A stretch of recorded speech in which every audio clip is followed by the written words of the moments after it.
21st Precinct, Sergeant. Inspector who? Oh, yes, sir, Inspector. The detail is assembling here. I don't know, sir. Lieutenant King of the 21st Squad is in charge. You're in the muster room at the 21st Precinct. The nerve setter. An important case is about to break. Superior officers have been notified. They're assembling from their homes, from social functions, from all over the city.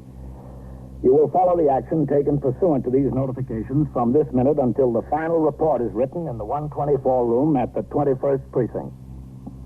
Yes, sir. The brass has all been notified. They could start out any time. Yes, sir, any time now. 21st Precinct. It's just lines on a map of the city of New York. Most of the 173,000 people wedged into the 9/10 of a square mile between 5th Avenue and the East River wouldn't know if you asked them that they lived or worked in the 21st. Whether they know it or not, the security of their persons, their homes, and their property is my job. My job and the job of 160 patrolmen, 11 sergeants, and 4 lieutenants, of whom I'm the boss. My name is Kennelly, Frank Kennelly. I'm captain in command of the 21st.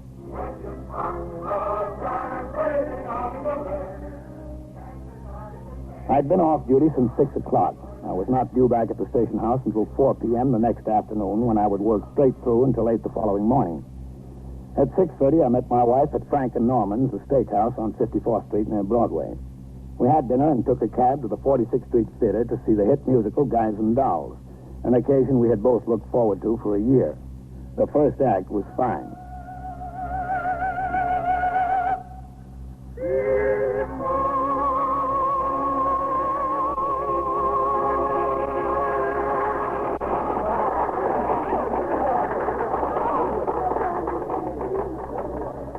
Wonderful, Frank. Just wonderful. I love it. Well, it's certainly been worth waiting for. You want a cigarette? We go down to the lounge. All right. I want to call in anyway. Oh, excuse us, please. I'm sorry. Pardon us, please. I beg your pardon. Thank you. Watch your step now, Ellen. I feel like dancing up the aisle. Da-da-dee-da-dum, da-da. I can hardly wait for the second act. Well, 10 minutes isn't such a long time. According to the Manual of Procedure, a precinct commander, although off duty, is never relieved of the responsibility of his command. Consequently, he's obliged to keep the desk officer informed regarding his whereabouts. If he's beyond the reach of a telephone, he's required to call in at frequent intervals to be notified of any matter that would require his attention. Ellen and I went downstairs to the theater lounge. I offered her a cigarette, lit one for myself. Then I stepped into the phone booth.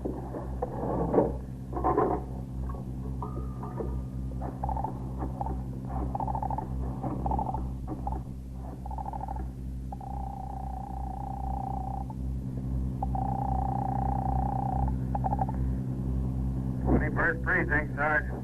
There's Captain Kennelly, Sergeant. Oh, hello, Captain. Good you called. What have we got? Well, you know those 3 guys who escaped from the federal penitentiary in Pennsylvania and robbed a bank in the Bronx? Yeah? Well, I think they got them spotted. In the precinct? Yes, sir. 611 East 67th Street. The information came to one of our men walking a post over there. Farrell. Good. Are they sure it's them?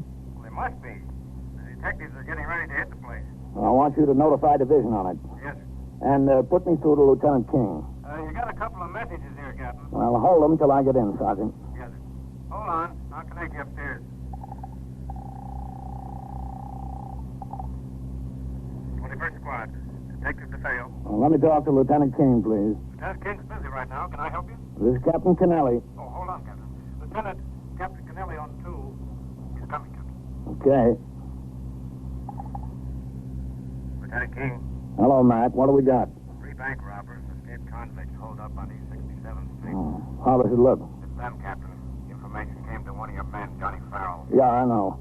What time are you going to hit the place? As late as possible, 4 or 5 a.m. probably. All right, I'm coming in. I'll be there in 20 minutes. I'll see you. So long, man.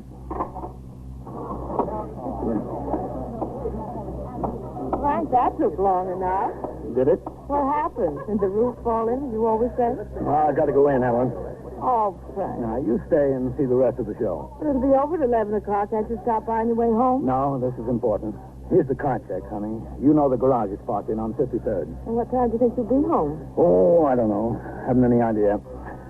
I'm sorry, honey. Sorry to have to ruin your evening. Why can't it ever happen when we're not having a good time? Beats me, honey. I'll see you at home. Good night, Frank. After 16 years in the job, Ellen was used to that sort of thing. She didn't complain. She just made the best of it. I went up to the street and flagged a cab to take me to the station house. Traffic across town was light. Cab had me in front of the station house in less than 10 minutes. I saw 2 patrol cars parked at the curb. One was ours, the other belonged to ESD. The street was quiet. I walked up the worn granite steps of the station house and into the muster room. At the desk, Lieutenant Gorman was booking a prisoner in the custody of a detective I didn't know. Suspect looked like an addict. The detective must have been from the narcotics squad. A half-dozen patrolmen were gathered in a group at the far end of the muster room, talking quietly. I walked over to the far end of the desk where Sergeant Klein was on the boxes. Hello, Captain. Who are those men, Sergeant? Oh, them? They were sent in here from the 19th and 23rd on special detail. You know, for the raid. Excuse me, Captain. Yep. 21st Precinct, Sergeant. Yeah, where are you? Well, listen, walk around the corner to 331 and see the super. He's called in here twice about a couple on the 3rd floor fighting and breaking the furniture. Yeah, okay, let me know.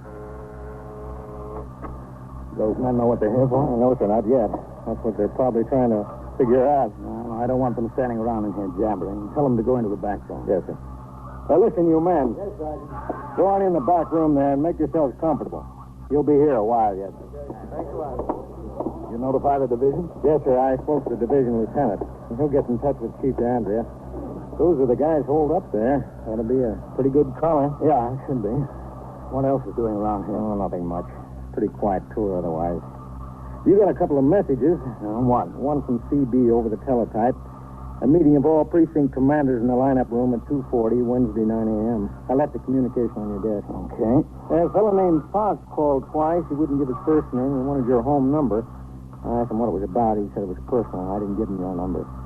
I told him you were due back on at 4 o'clock tomorrow afternoon. He'll call in. All right, I'm going upstairs. Captain. Yeah? It was Johnny Farrell who got the information. Yeah, you told me that. Did I? Oh, yeah. Where is Farrell? On post? No, sir. Lieutenant King said that since it was his line, he could come along when they hit the place. He changed to civilian clothes and he's upstairs. I put Melito on his post. All right, I'll check with you later. Yes. I left the muster room and headed toward the stairs to the 21st Squad on the 2nd floor. In the back room, the special details from the 19th and 23rd were gathered around in little groups whispering, wondering what their job for the night would be.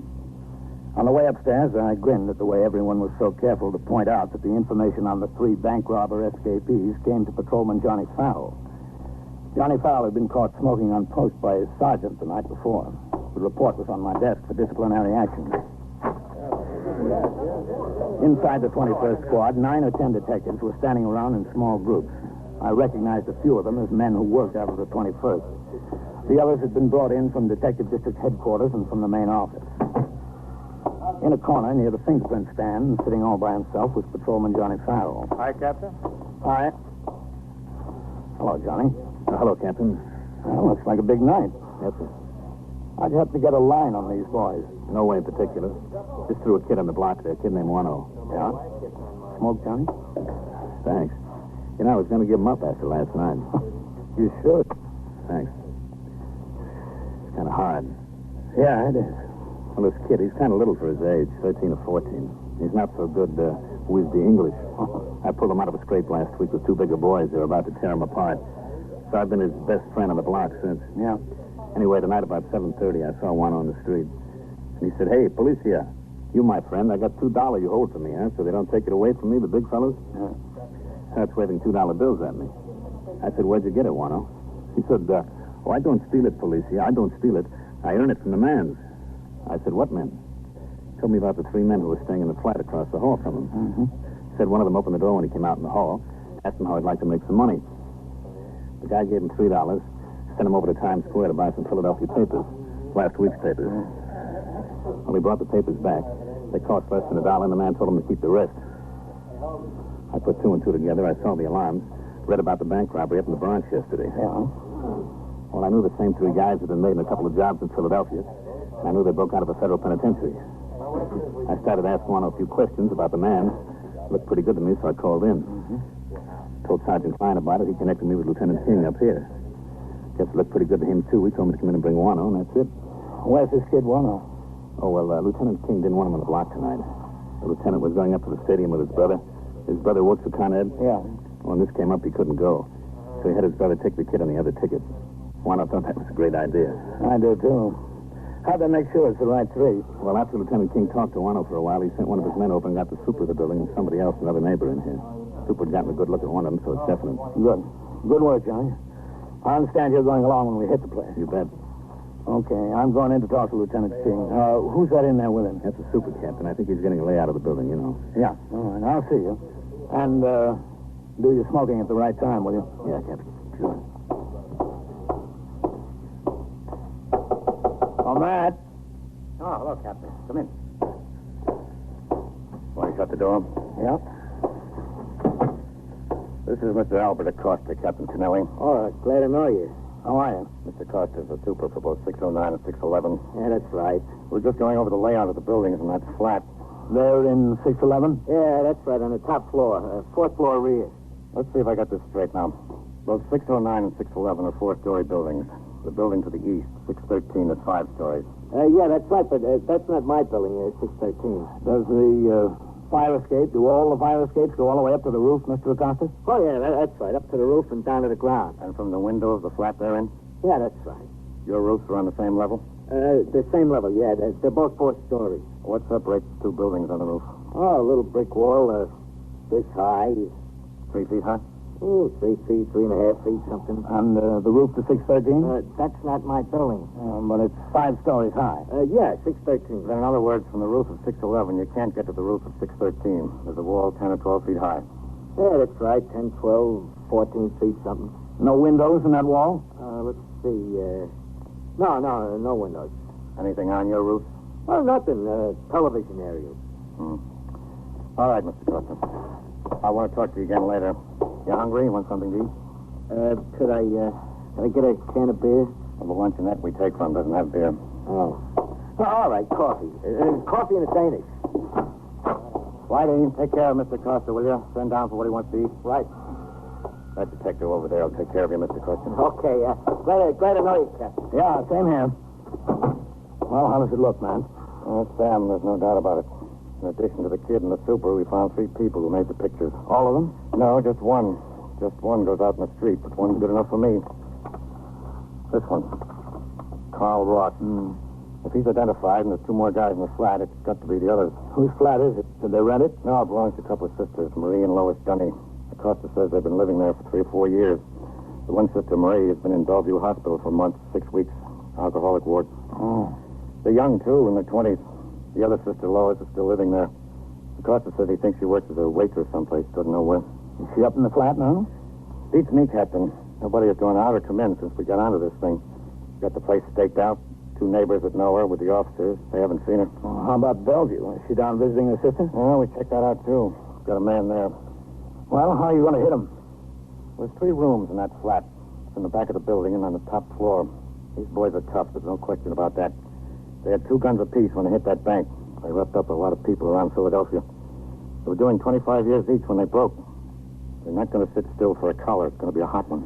If they're on the top floor, you can't put anyone on the roof of 611. They'll be heard walking around. I know.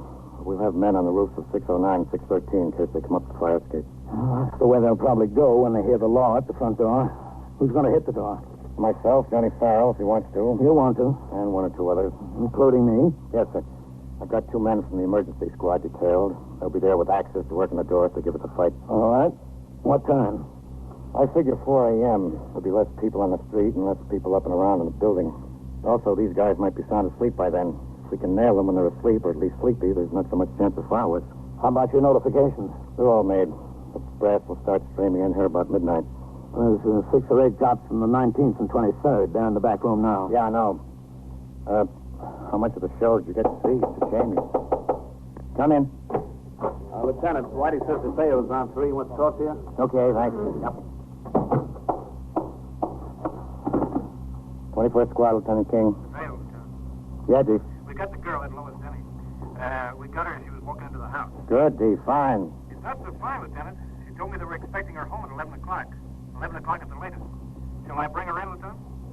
No. Where are you? I'm using the phone in Mix's funeral chapel around the corner. Who's there? Just Mix. Business is slow. Okay, Dee. Stay there. We'll be right over. We've got trouble, Captain. Oh? They've got the girl. Ross and them expect her back in the flat no later than 11. You can't wait until 4 a.m., Matt. You'll have to hit right away, as soon as possible. What about all the brass? They've been notified for 4 a.m. We can't wait, Matt. We'll notify them again. That's all. It's been moved up. Okay. Whitey, Ben, Al. Come in here, huh?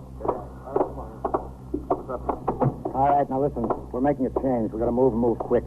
Got to hit them as soon as possible. Ben, get hold of ESD. You are listening to 21st Precinct, a factual account of the way the police work in the world's largest city. A new... Now back to 21st Precinct and Captain Frank Kennelly. Although we knew hardly more than her name, Lois Dunny had become the key to the situation. The fugitives expected her to return by 11 p.m. If she didn't show up, they might suspect she'd been apprehended. Lieutenant King got his detectives ready to spring immediately. I gave final instructions to the uniformed officers who were going to assist. And then together we drove up 2nd Avenue to Mix's funeral chapel. Okay, this is good. Captain? Go ahead, man. Find a place to park and walk on back here. Yes. Okay. Yeah, great place to start out from, undertaker. Better to start out from there, man. He's got a point. Go ahead. At least it's air conditioned. There they are, back in the office. Not a bad-looking head. No, not too bad. Hello, Dave. Hello, Lieutenant. Captain. Hi, Dave. This is Lois Dunny. How are you? Hello. You're in a big jam, you know that, don't you, miss? Yes, I suppose so. No supposing about it, you are. That's Carl Ross up in your apartment, isn't it? Yes. And the others? I showed her the pictures of all of them, Lieutenant. She identified them. I wasn't doing anything wrong. I just rented out some rooms to those boys for a little money. Anybody's entitled to make a little money. Not that much. How much? They've been there 3 days. They've already given her $275. Didn't you know who they were? No. Now, don't lie to us. You knew who they were. They knew you, or at least one of them did. Which one? I didn't know them. Now, look, come off it. I told you were in a jam. If you don't start telling us the truth, you'll be in a bigger jam. I'm not kidding. Now, how about it? Who are you anyway? I gotta know who I'm talking My to. name is Lieutenant King. This is Captain Kennelly. Is that good enough for you? I've been telling you the truth. Listen, you're a pretty bad liar. I'm going to tell this officer to take you downtown. Steve, float her in the car. Matt, wait a minute. Look, miss, you're not doing yourself a bit of good. All we want is the truth. You tell us the truth, and I'll see that you get every break you're entitled to. Which one did you know, Lois? Carl. I knew Carl. For how long? I worked in Pittsburgh a while, a couple of years ago. I knew him then. But I didn't know he was anything like what he is. Honest, I didn't. Not then. When did you hear? After he got in trouble, I was back in New York. Somebody wrote me. One of my friends. If you have time to wait, the facts eventually will develop. But we had neither time to wait nor time to waste. There are two ways to get information quickly. One is to be stern, the other is to be full of sympathy. Most often, a lying witness will turn to the friendly officer and tell him exactly what he wants to know. Haven't heard from him in years, but one day there he is. He just turns up in the cafe where I work. There he is. By himself? Yeah, by himself then. When was that? Last Tuesday. I read about him and about how he and those others broke out of jail and what they did in Philadelphia and all that. Weren't you scared? No, not to. I told you, when I knew him in Pittsburgh, he seemed like a very nice boy. He was very nice to me. Did you ask him anything about that? Yeah, sure. Naturally. And he said that everybody had him and his friends wrong. They didn't mean any harm. Well, I mean, you know, he's good looking. He likes to spend money. How'd they come to stay in your flat? That was the first thing he asked me. Did I know where he and his friends could get a place? Well, my sister's been in the hospital, and I had a big place all by myself. So I told Carl, if you want to, I've got a big place with an extra bedroom and all that, and a sofa in the living room. So they said, okay, and that was that. How'd they know you wouldn't go to the police? I don't know. Carl vouched for me with the others, I guess.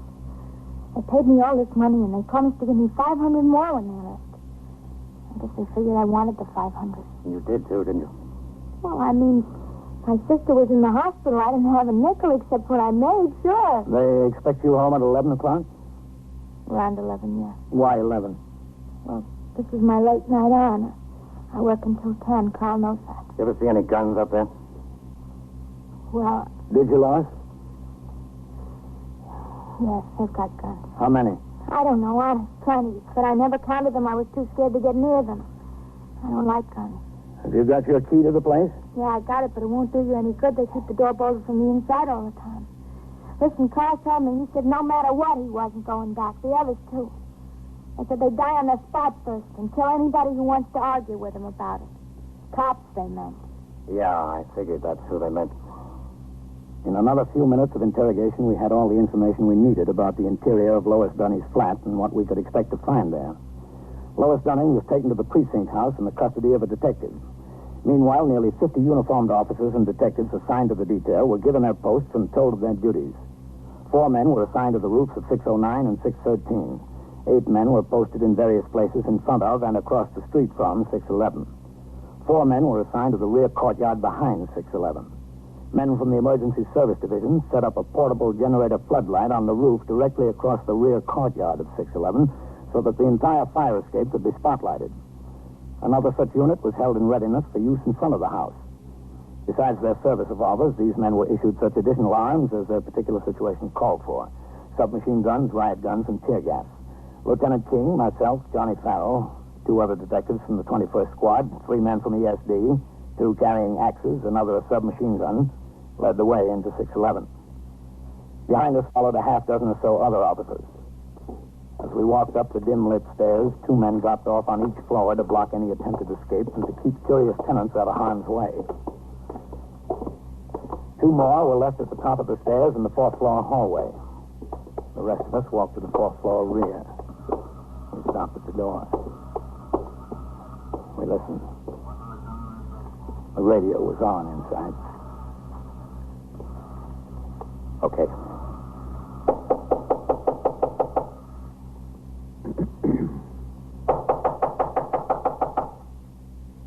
Who is it, Lois?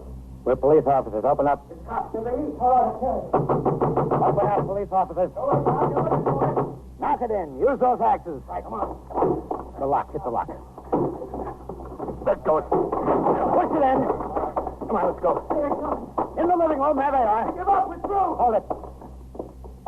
All right, so let's stop. Give it up. There they are. Nail them, Johnny. Here we are, cop. Chief. Yellow's on. How about it? I'm set. Let's go. There they are. Get him. Hold him. Out. You lousy. Chief, bring that brownie up here. Get him. You hit 2. Let's go. There's the other one. Out the window. Hold up. Hold up, Ross. Up the fire escape, Captain. Let's go.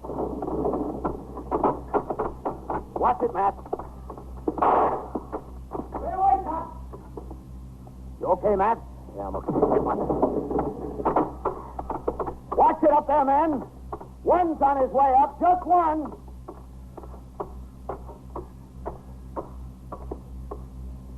I see him, Matt. Duck. He's on the roof. Come on. There he goes. He's on the roof. I see him. He's going for the ventilator. Where is he? Beats me. There he is. Behind the ventilator. Behind the ventilator. Let's get him.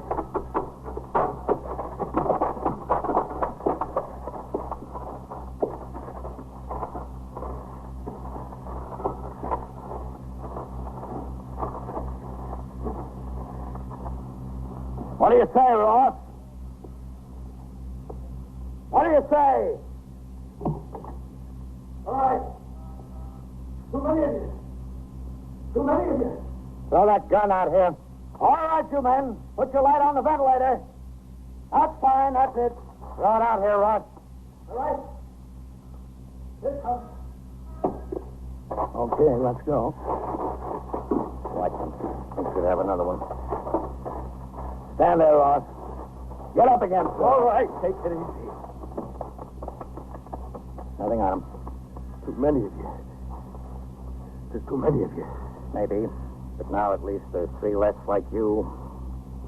The toll was heavy. 2 of the 3 fugitives were dead on the floor of the living room. Ross had a bullet through his shoulder. They weren't the only ones. Detective Carmine DeFeo, 21st Squad, dead. Patrolman John Farrell, 21st Precinct, wounded. 45 slug in the left hip. Patrolman Ezra Davis, Emergency Service Squad number 4, wounded. 38 slug through the left hand. The medical examiner and ambulances were summoned. The top command of both the uniformed and detective divisions came to the scene. At 2:15 a.m., I arrived back at the station house. There, I approved the unusual occurrence report and checked on the notification of the relatives of the wounded personnel under my command. At 2:35 a.m., conferences were held in my office with the top commanders of the department in connection with a special report concerning the incident. Subsequently, the press sought additional material and photographs. At 3:50, I signed the blotter and left the precinct house.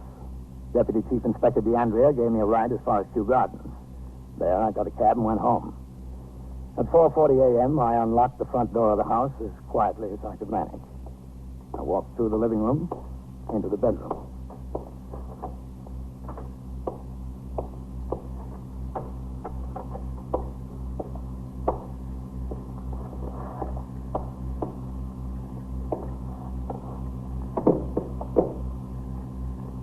Frank? Yeah, honey? Oh, what time is it? Late. Are you tired? Yep, kind of. You know what? What? You missed a very exciting show. Yeah, honey. I bet I did.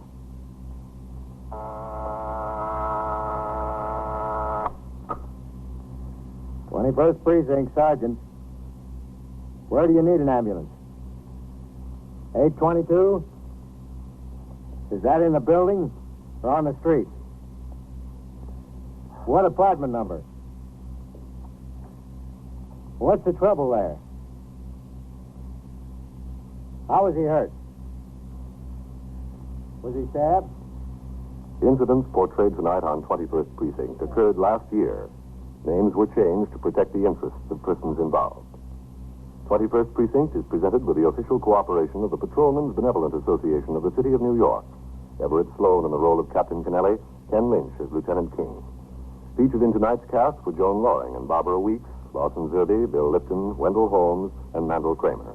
Written and directed by Stanley Niss, produced for CBS Radio by John Ayers. Art Hanna speaking.